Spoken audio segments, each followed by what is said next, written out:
Erasmo de Rotterdam fue un ilustre sabio holandés, filósofo y teólogo. Elogio de la locura es su obra maestra, también llamada Elogio de la necedad o de la estupidez. En esta sátira Erasmo hace hablar a la necedad, la cual se elogia a sí misma. El capítulo 31 se titula La necedad hace que la vida sea tolerable. Dice, si alguien pudiera observar el mundo desde un elevado mirador, vería a qué calamidades está sometida la vida de los hombres, qué penoso es su nacimiento, qué trabajosa su crianza, a qué ofensas está expuesta su infancia, a qué fatigas está abocada su juventud, qué vejez tan pesada, qué muerte dura e inevitable. Vería también la multitud de enfermedades que acosan la vida humana, los accidentes que la amenazan, las muchas desgracias que sobrevienen. La vida a menudo no resulta un premio, sino un castigo, pues en ella no hay solo placer, sino sobre todo dolor. Quizás por eso lloran los que recién vienen al mundo, porque intuyen lo que les espera. Al nacer lloramos porque entramos en este vasto manicomio, dice una frase de Shakespeare. También el poeta griego Teognis, anterior a Sócrates, aseguró, lo mejor es no nacer, o habiendo nacido, traspasar lo más rápidamente posible las puertas del Aqueronte, es decir, morir. Por ello no resulta raro que algunos quieran irse así como llegaron. Erasmo hace referencia a las vírgenes de Mileto, pues cuenta Plutarco que muchas se ahorcaban sin razón alguna. Continúa. ¿Y quiénes son los que por lo general han adelantado su hora fatal por tedio de la vida? ¿No fueron por ventura los devotos de la sabiduría? Sin hablar de Diógenes, de Genócrates, de Catón, de Casio y de Bruto. Les citaré solamente a aquel Quirón que, pudiendo gozar de la inmortalidad, prefirió de buen grado la muerte. Diógenes dicen algunos que se mató deteniendo su respiración. Genócrates, el discípulo de Platón, se suicidó ingiriendo veneno. Sobre Marco Porcio Catón, Cayo Casio Longino y Marco Junio Bruto, los tres se suicidaron luego de perder guerras, aunque Catón se distingue del resto. De los filósofos, otros de los mejores que llegaron a suicidarse fueron Pitágoras, Anaxágoras y Zenón. El propio Sócrates bebió cicuta, aunque es un caso distinto. Prosigue. Seguro que comprenderán bien lo que sería el mundo si todos los hombres fueran como estos sabios. Muy pronto la tierra se quedaría desierta. Dice la necedad que valiéndose de la ignorancia, la irreflexión, el olvido, la esperanza y el placer, hace soportable la vida humana. La ignorancia y la irreflexión son los mayores enemigos de la sabiduría. Quien solo actúe y no reflexione sus actos está condenado a ser necio. Quien solo conoce los hechos, a tenor de la frase de Homero. Pero la irreflexión también da placer, como indica otra frase de Sófocles. En no reflexionar nada radica la vida más placentera, es decir, en no pensar, en no saber. Por ello muchos optan por ser indiferentes y ser felices. No enterarse de las cosas es más cómodo. La ignorancia es felicidad.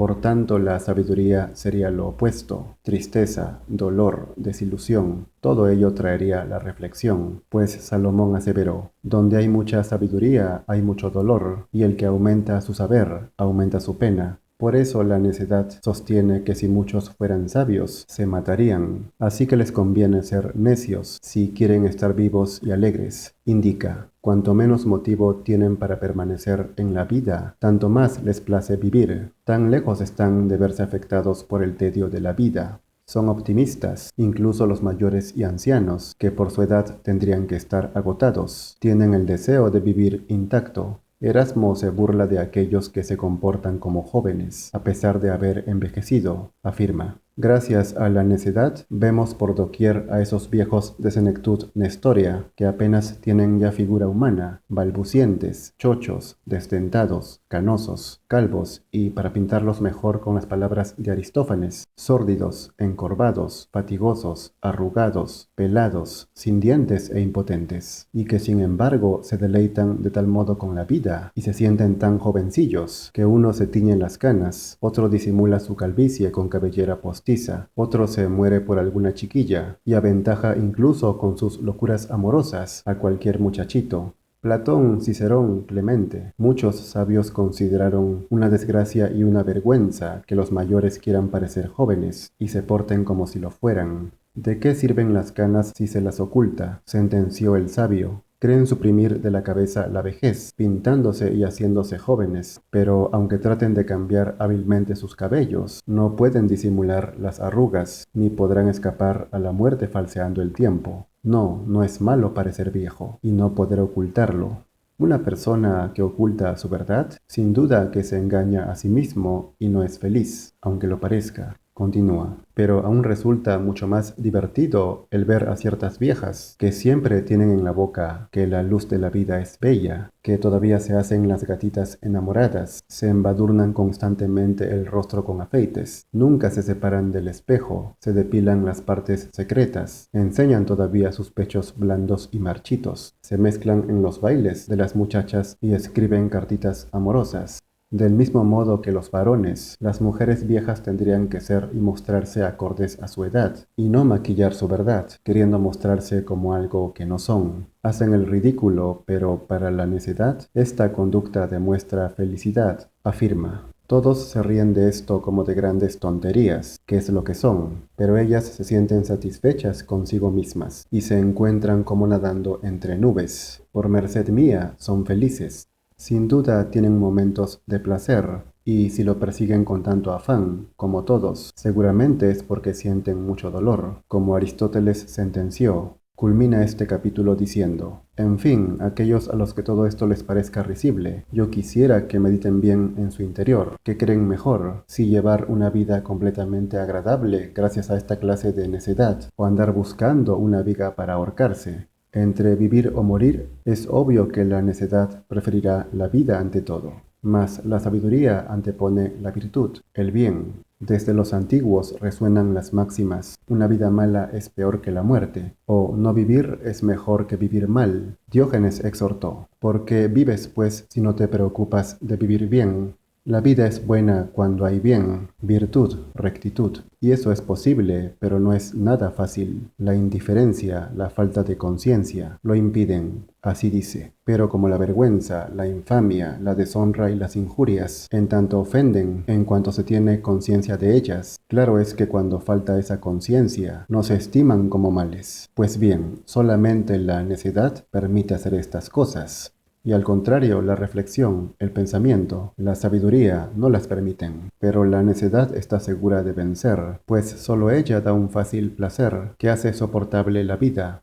El capítulo 32 se podría intitular «Las ciencias son males de la vida», indica. Pero ya me parece oír a los filósofos increpándome. Lo lamentable es precisamente eso: ser prisionero de la necedad, errar, ser engañado, vivir en la ignorancia. Pero si precisamente eso, contesta la necedad, es ser hombre, y no veo por qué lo llamas deplorable, cuando así también han nacido ustedes, así los han criado, así los han educado, y esa es la suerte común a todos los mortales. Para la necedad no puede ser lamentable aquello que se deriva de la propia naturaleza del hombre. Es como lamentarse por no poder volar, como si fuera ave, pues volar no está dentro de su capacidad. Es como que un asno sea desdichado por no saber leer o escribir, dice. Por consiguiente, del mismo modo que un caballo no es desgraciado porque desconozca la gramática, así el hombre tampoco lo es porque sea necio, puesto que la necedad se halla conforme con su naturaleza. Se podría arguir que el hombre es racional, o mejor dicho, que puede ser racional, porque esto es algo que hay que ejercitar, pero más fácil le resulta entregarse a sus deseos, ser pasional, perseguir el placer, o sea, ser necio, señaló. La sabiduría no es otra cosa que guiarse por la razón, en cambio la necedad es dejarse llevar por el capricho de las pasiones. Esto es justamente lo más sencillo y cómodo para el hombre: dejarse llevar, no pensar ni reflexionar. Para eso dice que se crearon las ciencias, para disimular su ignorancia, ocultar sus carencias. Indica: el conocimiento de las ciencias es una peculiaridad concedida al hombre para que con su ayuda pueda compensar mediante el ingenio lo que la naturaleza le ha dado de menos. Con la ciencia el hombre intenta salir de la ignorancia, pero la ignorancia así como el conocimiento son infinitos. No se puede saber todo, y lo que hasta ahora se sabe puede que no sea cierto del todo. Es decir, la ciencia es más un intento que una verdad. Prosigue. Estas fueron inventadas por Teut, aquella divinidad hostil al género humano, para una total perdición del hombre, y resultan tan inútiles para la felicidad que son nocivas incluso para aquel fin para el que se dice que fueron realmente creadas. Me recuerda la tabla de Cebes, que dice que el conocimiento de las ciencias no tiene nada que ver con la virtud o con ser bueno, aseguró, pues nada impide saber de letras y tener toda clase de conocimientos, y ser borracho, intemperante, avaro, injusto, traidor e insensato en grado máximo. Platón es quien cuenta esta historia de Teut, que se dice que inventó varias ciencias y la escritura, creyendo hacer un bien al hombre. En realidad le hizo un mal, pues le hizo creer que sabe mucho, cuando lo que sabe es muy poco o nada, como dijo Sócrates. Continúa. Así pues, los conocimientos científicos se introdujeron junto con las restantes calamidades de la vida humana y nacieron de los mismos autores de los que provienen todas las desgracias del hombre, esto es, de los demonios, que es como decir los que saben. Las ciencias dan luces, pero también pueden sumir en la oscuridad, cuando no son fieles a la verdad. El conocimiento falso, la mentira, es lo que siempre ha abundado. Luego dice: oh, qué sencillas eran aquellas gentes de la Edad de Oro, que desprovistas de toda ciencia, vivían sin más guía que las inspiraciones de la naturaleza y la fuerza del instinto. ¿Para qué era necesaria la gramática cuando el idioma era el mismo para todos y no se buscaba en el lenguaje otra cosa que entenderse unos con otros? ¿De qué hubiera servido la dialéctica si no se enfrentaban las opiniones contrarias? ¿Para qué se necesitaba la jurisprudencia si estaban apartados de las malas costumbres? Las ciencias surgieron ahí donde hubo maldad, corrupción, falsedad, cuando las personas usaron el lenguaje para mentir, no para decir la verdad, el razonamiento para convencer y engañar, no para reflexionar. Del mismo modo, las leyes nacieron para frenar esta degeneración, disminuirla al menos. Antes de todo esto, en cambio, primaba la inocencia y la sencillez, indica. Eran demasiado religiosos para escudriñar, con impía curiosidad, los arcanos de la naturaleza, las dimensiones de los astros, sus movimientos e influencias, así como las causas remotas de los fenómenos, pues estaban convencidos de que se cometía una irreverencia si un hombre mortal intentaba saber más allá de lo que le había señalado el destino. Desde la antigüedad las personas han sido muy ingenuas, aunque en esa época de inocencia y sencillez se podía entender esa actitud. Pero en el tiempo moderno, donde hay mucha mentira y corrupción, resulta tonto el que confíe ciegamente en otros. En fin, el capítulo termina diciendo que cuando fue acabando la pureza de la Edad de Oro, aparecieron las ciencias, que si bien al principio eran pocas, después llegaron a ser demasiadas, y que una sola de ellas basta para torturar la vida de un hombre. De manera que Erasmo, siendo todo un erudito, cuestiona las ciencias, pero no está en contra de ellas. Por el contrario, la necedad no las recomienda para ser felices, siendo como eran en esa época, duras, difíciles y agotadoras. Por eso se mofa de los estudiosos, pues solo quien se entrega totalmente al estudio se puede decir que sabe algo, quien lo hace por cumplir o por algún otro interés, que no sea la ciencia o el estudio en sí, no cuenta.